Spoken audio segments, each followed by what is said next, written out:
Hi guys, I'm Olivia Baudet and I have chosen to do my semester-long project on reducing water consumption by recognizing and fixing leaks around your house.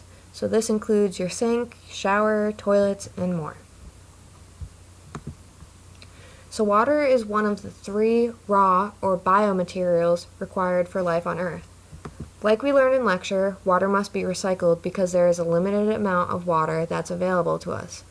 Water consumption is the portion of the withdrawn water that is permanently lost from its source.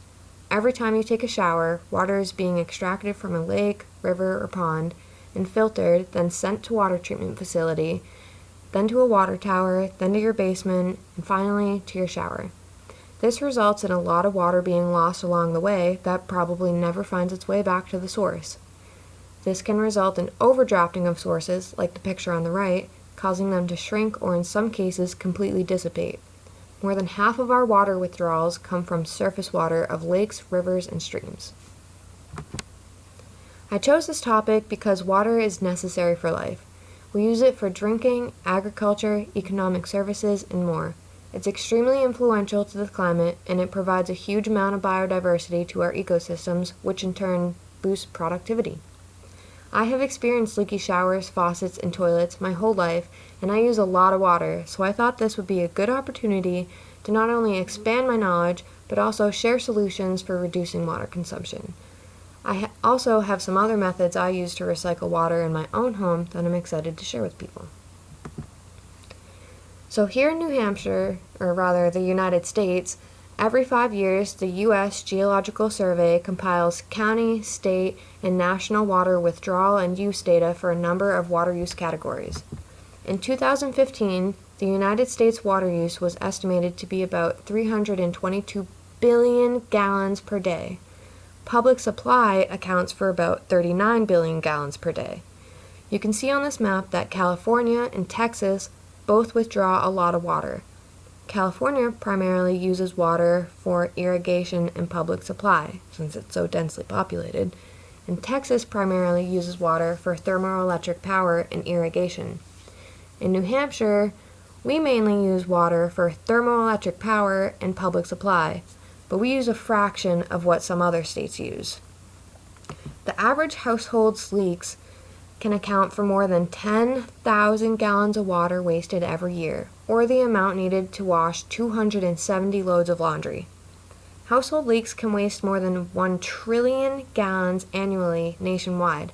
That's equal to the annual household water use of more than 11 million homes. One of the other most common ways in which people waste water is by leaving the water running when they're brushing their teeth, shaving, or doing the dishes. About 10% of homes have leaks that waste 90 gallons or more per day, which means that 1 in 10 people are wasting 30,000 gallons of water each per year just by not recognizing or fixing leaks in their own homes. There are a few easy ways to identify leaks, such as in your toilet, using a drop or two of food coloring in the back of your toilet, and if after 10 minutes there's dye in the bowl of your toilet, then you have a leak. Something as easy as this, along with a few other tricks, can save homeowners 10% on their water bills, just by repairing the leaks. So this is just something I wanted to add in because it really emphasizes the importance of reducing water waste and pollution, and in the United States, we really take something like this for granted. Today, 785 million people, that's 1 in 9, lack access to safe water, and 2 billion people, that's 1 in 3, lack access to a toilet. Nearly 1 million people die each year from water, sanitation, and hygiene-related diseases, which could be reduced with access to safe water or sanitation. Every 2 minutes, a child dies from a water-related disease. Let that just sink in. So as I said in the beginning, I have experienced leaky faucets, and currently my boyfriend and I are about to move out of an apartment. And just before this class started, we had noticed our shower dripping pretty consistently. We didn't really think much of it, just tightened the handle a little and called it good. Well, after learning more about how much water we consume and the lack of water that's really available to us, I decided that this was the perfect opportunity to take action. First, I used a bucket and collected water throughout the day.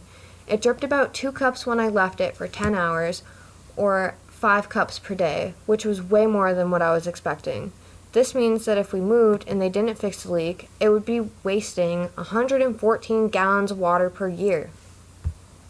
I also did the food coloring test, as I mentioned previously, even though we recently had our toilet fixed. Before the shower leak started, our toilet was filling every couple of minutes and kind of flushing, so someone came to fix the gasket. Even with this being done less than 6 months ago, our toilet failed the food coloring test and indicated that it's still leaking somewhere. After 5 minutes, the color began leaking into the bowl. I knew the next step was to call my property manager, and he was quick to send someone over to fix both problems. It took the maintenance person less than an hour to fix both the sink and the toilet again. I showed him how to test for leaks with the food coloring and gave him a little bottle to test the rest of the residencies he goes to. This didn't cost us any money, and it saved hundreds of gallons of water that can now be used for drinking or showering.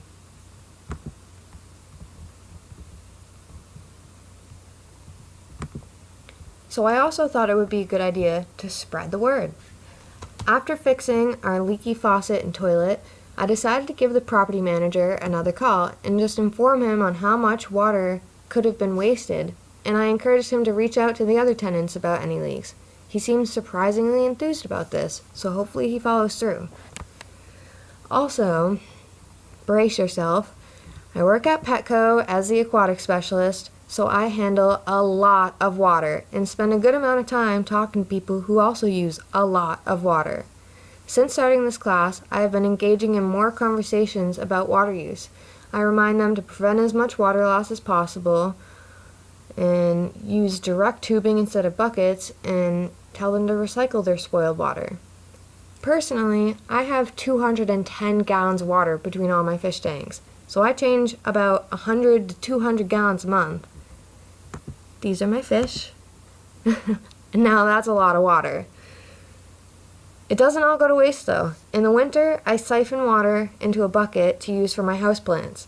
And in the end of May, when I plant my vegetable seedlings, I use the water to water those.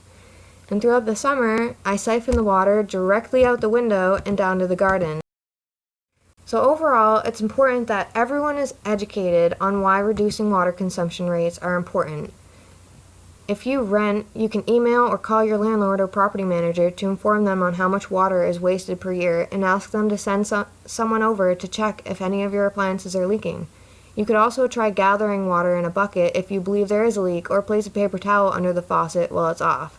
It's important for old gaskets to be replaced to prevent any leaking. We should also be teaching children not to leave water running when they brush their teeth and to save water while showering. It's also important that people of all ages are able to recognize when something is dripping and that water is being wasted and that it's not an unlimited source. People need to get motivated to fix leaks right away. Leaving a leaky faucet unattended for even just a week can waste up to 630 gallons of water. Another great idea is if you or someone you know has an old toilet, you could get it updated. Low-flow, water-saving toilets can save you 20% or more per flush. I sound like a Geico commercial. And like I said before, I use my water from my aquariums to water my plants to recycle the water. You can also put a bucket or watering can underneath the gutter outlet to collect water in the summer to water your gardens. If you're curious about where your water comes from, or how it's treated, or how much is taken from the source, you can look it up on your local water treatment facility water quality report website. Here is mine. 1 second. So this is for Somersworth, New Hampshire, and these are just some of the contaminants it says may be present. So microbial contaminants, inorganic, pesticides and herbicides, which we learned in class, radioactive contaminants, organic chemicals such as synthetic and volatile organic chemicals, byproducts,